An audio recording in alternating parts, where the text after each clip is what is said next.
On the news tonight, Governor Ademola Adeleke swears a new permanent secretary in the state civil service. President Bola Ahmed Tinubu resumes work at Hassel Villa office. And on the foreign scene, Denmark's government plans to invest 143 billion Danish crown on defense in the next 10 years. Thanks for joining us on Major Report this evening. My name is David Ojo. Now the news and details. The staff audit exercise by governments not aim at witch hunting any civil servant, but to ensure due process in the operation of the civil service. Governor Ademola Adeleke stated this today at the swearing-in ceremony of 32 permanent secretaries in the state. Governor Adeleke disclosed the appointment of coordinating director as an aberration, adding that the government leverage on seniority, efficiency, competence, and geographical spread in appointing new permanent secretaries. According to him, sentiments were not attended as the government cautiously looked into the loyalty and commitment of the new permanent secretary. He charged them to hit the ground running, urging them to follow the footsteps of the head of service, Mr. Aino Anyoleye, who has been directed to monitor the activities of the new permanent secretaries.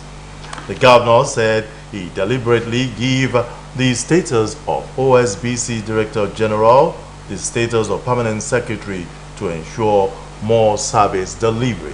He assured those who cannot make the list to be ready to join the top echelon of the civil service because the process is continuous. Governor Adeleke assured the people of the state more dividends of democracy.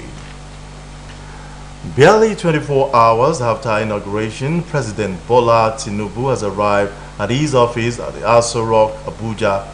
Report says Tinubu's motorcade was pulled up at the forecourt of the villa at 2:38 this afternoon, while he was received by Vice President Kashim Shettima, Speaker of the House of Representatives Femi Gbajabiamila, Governor of the Central Bank of Nigeria Godwin Emefiele, Chief Executive Officer of the Nigerian National Petroleum Company Limited Mele Kyari, and the Permanent Secretary of the State House Tijani Umar.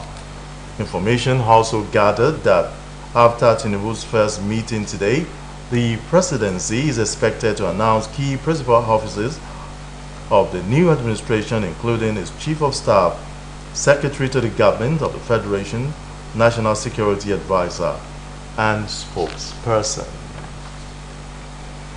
Meanwhile, Vice President Kashim Shettima has assumed duty of the office of the Vice President at the Presidential Villa, Abuja. According to reports, Shettima was received at the Presidential Villa by members of the staff of office of the Vice President and had a brief interaction with the staffers. Shortly after taking his seat at the office, Shettima, who fielded questions from newsmen, said the new administration is committed to turning around the fortunes of Nigeria and soliciting the maximum support of the citizens. The Vice President said his principal, Bola Tinubu, the President and the Commander-in-Chief of the Federal Republic of Nigeria, is poised to redefine the meaning and concept of modern governance. Shettima assured that Tinubu will take Nigeria to to high pedestal as he had a skill set, temperament, disposition, purity, and mind of commitment to give service to the nation. King Charles III of the United Kingdom has expressed his willingness to work with the newly inaugurated administration in Nigeria, saying he's committed to strengthening the ties between the United Kingdom and Nigeria. While congratulating President Bola Tinubu and Vice President Kashim Shettima on their inauguration, the monarch wished the duo well as he assumed their new roles.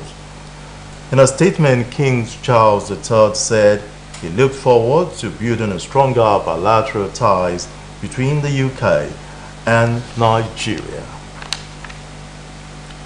As Nigerians look forward to the administration of the 16th democratically elected president, Asiwaju Bola Ahmed Tinubu, whose reign kicked off yesterday, the citizens have charged the new president to fulfill his campaign manifesto, as there are many expectations from him to deliver.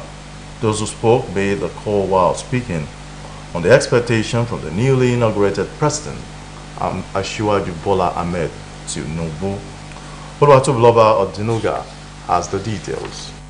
Now that the Nigeria's 16th democratically elected president, Asiwaju Bola Tinubu, has been sworn in as the President of the Federal Republic of Nigeria and the Commander-in-Chief of the Nigerian Armed Forces, Nigerians have expressed optimism that he would be able to salvage Nigeria's economy from its challenges. Speaking on their expectations from the incoming administration of President Bola Tinubu, Mr. Moshood Abiola and Mrs. Rachel Oyetunbi said they are expecting serious changes in all ramifications, adding that the first responsibility of his administration should be the security of lives and properties of all, including the citizens' welfare and the economic development of the country. They charged President Tinubu to focus on good governance, prioritize the fight against corruption, promote transparency, and hold corrupt individuals accountable, and also promote social welfare and poverty alleviation programs, create job opportunities for the youth, improve the education sector, which is important for the nation's development, and improve on infrastructure, which includes roads, healthcare facilities, schools, and electricity, among others. The duo of Mr. Abiola and Mrs. Oyetunbi said they expect the president to represent the country's interests on the global stage, foster positive relationships with other nations, and promote Nigeria's image internationally, just as they call on President Tinubu to ensure that the dividend of democracy is delivered to all and sundry in the country. I expect Asiwaju to do more than people's expectation, because it's not easy. You know, something emanated when he pronounced Emilokon. People were like, how will you say Iwolokon? Emilokon in the midst of millions of Nigerians who are also qualified to be on that seat. I really wish he did more than his expectation, and I personally, I hope and I believe Asiwaju will deliver even beyond people's expectation. The new administration to work firstly on the issue of insecurity. It's so rampant now, and we hope and pray that we have a better Nigeria that is more secured, that we can move from one city to another without the fear of being kidnapped or being killed. I hope the new administration works more on the security issues, then improve on our economy, then make life better for Nigerians. They charge Nigerians to cooperate and be patient with the administration of President Bola Tinubu to succeed, as they agree that the changes will be a gradual one and the impact may not be felt immediately because of the level of damage Nigeria's economy has plunged into. Oluwatobiloba Odinuga, Osbc News. The Nigerian Labour Congress has tasked President Bola Tinubu to ensure the speedy execution of all its policies for the betterment of the country. The Ondo State Chairman of NLC, Mr. Oladele Amoko, gave the charge in an interview in Akure. Mr. Oladele, who congratulated Tinubu and the 16th President of Nigeria, also advised him to ensure that the removed fuel subsidy fund do not end up in the wrong hands, as people are expecting much from the new government. The state chairman stated that Nigerians are hopeful because Tinubu made a lot of promises both in his inaugural speech and during the electioneering campaign. He further said that if Tinubu can do all these, Nigerians should be expecting to have a better outing ahead because the promises won't just be a lip service. The Independent Petroleum Marketers Association of Nigeria has opposed the plan by President Bola Tinubu to enforce his predecessor's decision to remove fuel subsidy by June ending. President Tinubu had earlier in Abuja affirmed that his administration will not continue to pay subsidy on petroleum products. He said given the high opportunity cost of the federal government was suffering to fund a subsidy, that it was no longer justifiable to continue. The president said subsidy can no longer justify its ever-increasing cost in the wake of drying resources, promises to rechannel the funds into better investment in public infrastructure, education, healthcare, and jobs that will materially improve the lives of millions. Osun State government has warned the fuel dealers to desist from deliberate hoarding of PMS in the state as a result of the statement from the inaugural speech of the new president of Nigeria, Asiwaju Bola Ahmed Tinubu, on the removal of fuel subsidy, thereby causing unnecessary hardship for the people in the state. A statement by the governor's spokesperson, Malam Olawale Rashid, said this deliberate action is not only inhuman but also unpatriotic, as it will not be allowed by the government.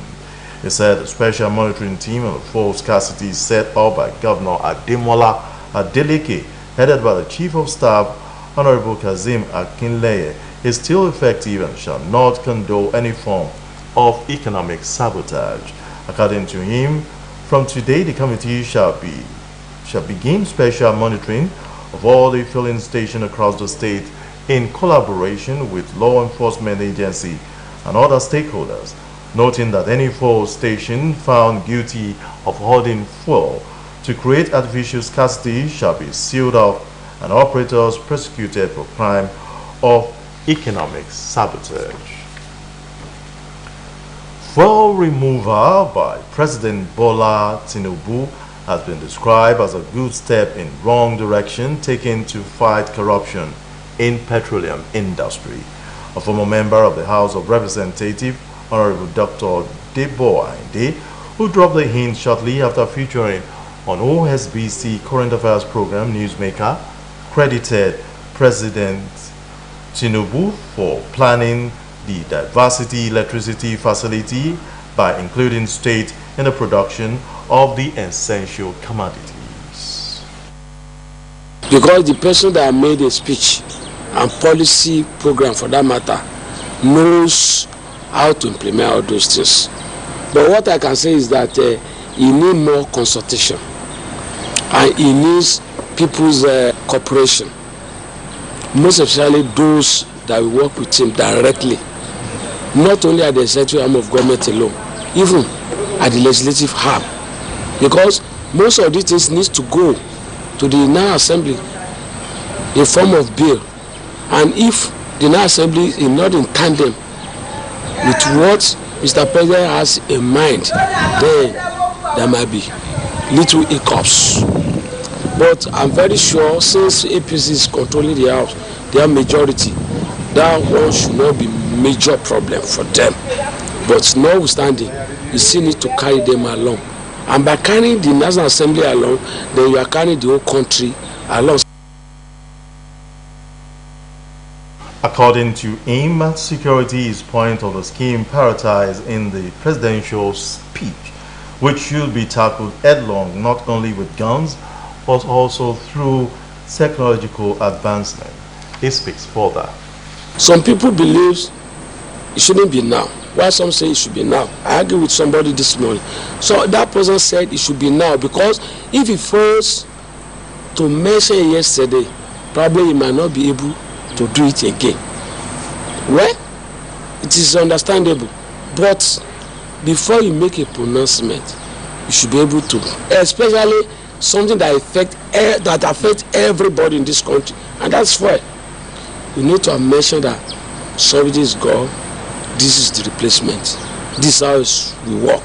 This is how you are buying petrol. Then petroleum and marketer industry, this is what you should do. This is what you should sell. And make sure that there is a control system in that sector. There's no control system. I don't do it.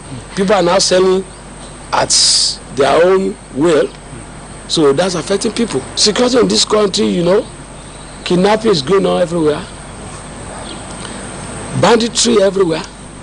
And what have you? Stealing, pickpocketing. You cannot curb it without you having a first-hand information, without you having technology that will detect those people. CCTV should be around where you cannot even expect. If you are just arguing like this, they've just played to you. The Kwara State Governor and Chairman of the Nigerian Governors Forum, Abdurrahman Abdulrazak, has cautioned oil marketers to avoid imposing needless hardship on the citizens through the creation of artificial fuel scarcity in the state and beyond. A statement signed by his Chief Press Secretary, Rafiu Ajakai, today said the present situation of not selling fuel to motorists without the government increasing the price was totally uncalled for. Abdulrazak asked fuel marketers to immediately discharge fuel to the public under the normal pricing system, since they had brought what they currently had at subsidized price. The governor urges the marketers to desist from anything that qualifies as economic sabotage of the people, adding that the Deputy Governor, Mr. Kayode Alabi, will be leading the task force to ensure that no fuel marketers causes undue hardship to the citizens of Kwara State. Monarchs in the southwest have been admonished to ensure that indigents residing outside there forms association that connects to their roots for the unity and development of the community. Olobaile of Obaile, Adekunle Oyeyemi, gave the insight in Obaile during the 2023 Congress of Oba People. Soya Onoride completes the story.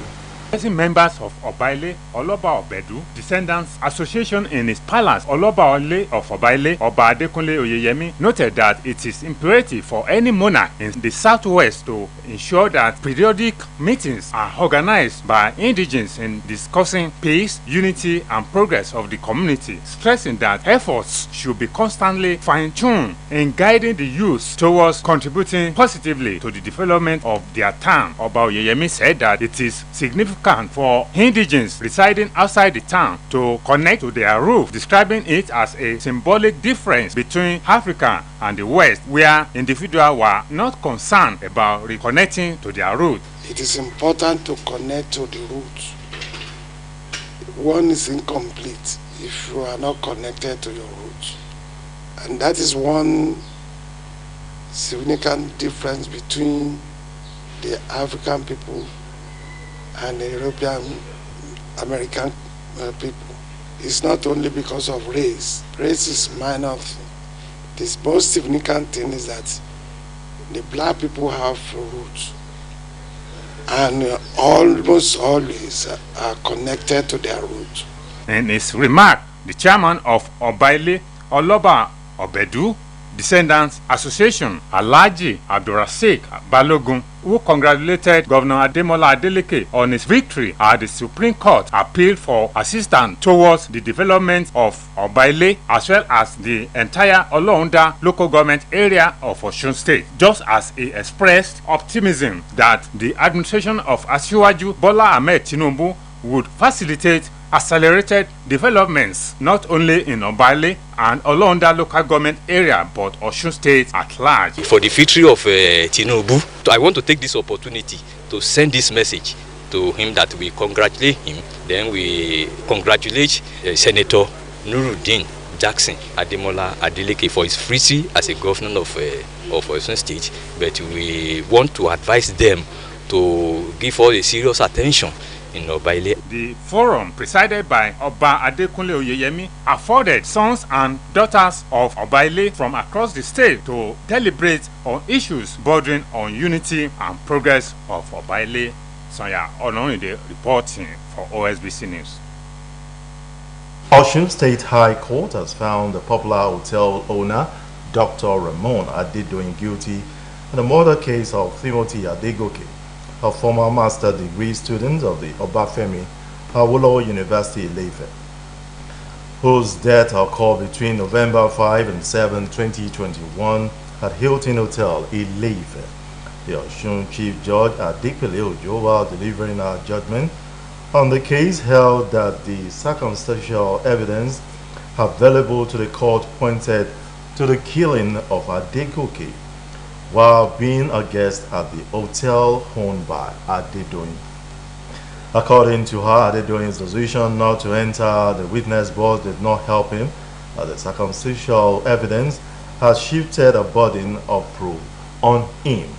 Justice Ojo also said Adedoyin's decision not to enter the witness box meant he agreed to the murder case pressed against him by the prosecution, dismissing the alibi pleaded on his behalf by his counsel, who said the hotel owner was in Abuja for many days around the time the death of the late Adedoke occurred. He was therefore sentenced to death by hanging. Let's join Adudelili at the BC from our entertainment desk.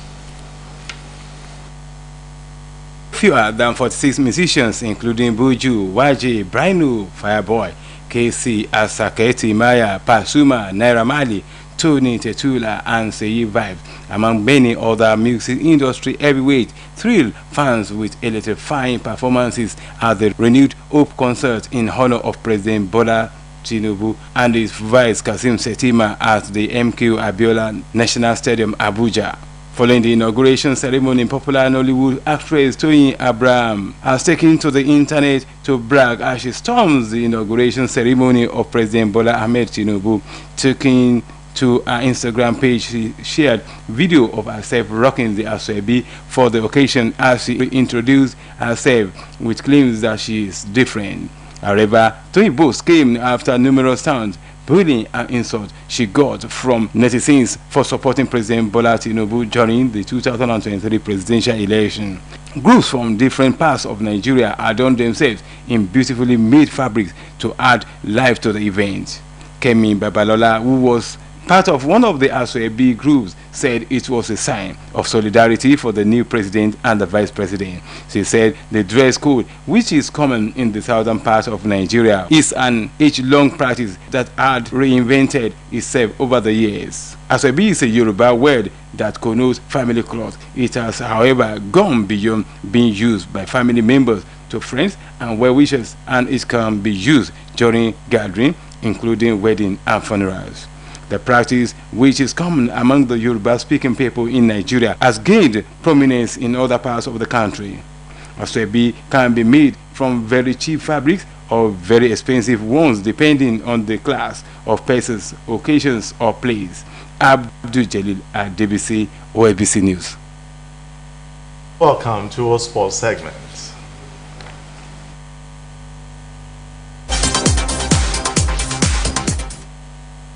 Senegal's under-20 coach Malik Daf has disclosed that Flying Eagles of Nigeria has all it takes to defeat host country Argentina in the round of 16 in the ongoing under-20 World Cup competition.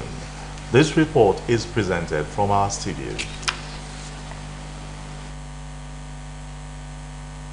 Nigeria's Super Falcons have been drawn by in the first round of the 2024 Women's Olympic Games qualifier. Among the 25 countries that entered for the qualifiers, the Nigerian side was among the 7 countries that were drawn by for the first round. With the exemption of top 7, the remaining 18 countries will play in the first round, while 9 teams will join the 7 for the second round of 16 teams. 8 will advance to the third round, while another 4 will be eliminated. The last 4 will then battle for the 2 African slots for Paris 2024. The second round qualifier are slated to commence in July. According to the draw, Super Falcons will face the winners between Ethiopia and Chad in the second round of the qualifier. ahead of tomorrow's semi-finals clash against Nigeria's Falconet. The head coach of Benin's Hamazin Abdullahi Cruzero has said they will do their best in the game. The Benin under-20 women's team will have their hands full when they confront Falconet, who have scored 16 goals in the ongoing championship in Kumasi. Senegal's under-20 coach Malik Duff has thrown his weight behind Nigeria's Flying Eagles to overcome Argentina in the round of 16. Nigeria will face the host Argentina in the round of 16 of the ongoing Under-20 World Cup in La Plata tomorrow. He said Nigeria has a very good and strong team but must be very careful because Argentina will have the backing of the home fans.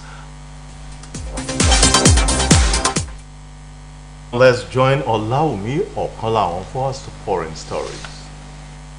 Minister, this requires a large investment in their armed forces as their share of the responsibility. Denmark currently spends around 27 billion Danish crowns per year on defense, and the government has said it will progressively increase this by up to 19.2 billion Danish crowns in the next 10 years, beginning with an increase of 6.9 billion Danish crowns next year. Meanwhile, Danish Prime Minister Mette Frederiksen has said we emerged as a contender to become NATO's next chief, also announced that the country would be allocating an additional 21.9 billion Danish crowns in military aid to Ukraine. In the meantime, the United Arab Emirates is set to send a spaceship to explore the solar system's main asteroid belt in order to unearth clues about the origins of life on Earth. The country unveiled plans for the Emirates mission to the asteroid belt, hoping to launch the spacecraft once it is built in 2028 to study 7 asteroids. According to Dubai's ruler Sheikh Mohammed bin Rashid Al Maktoum, the 13-year project will take 6 years of development and 7 years of exploration, spanning more than 5 billion kilometers and surpassing Mars. The probe gave the UAE the honor of being the first Arab country and the second country ever to successfully enter Mars orbit.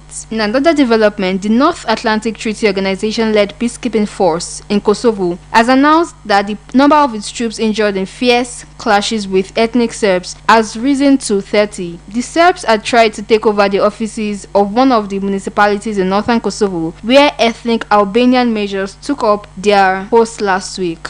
Olaumi Okolawon, Osbc News. And before we end the major reports tonight, a quick look at the high points once again.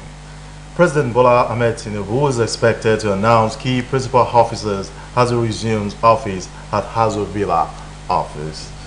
Governor Ademola Adeleke has sworn in 32 permanent secretaries in the state civil service as labor leaders on the state pledge loyalty to the state government.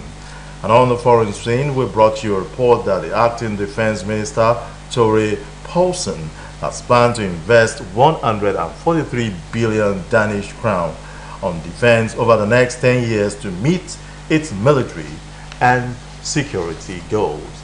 And that's it on Major Reports tonight. It was edited by Michael Adeni. My name is David Ojo. Thanks for watching and good night.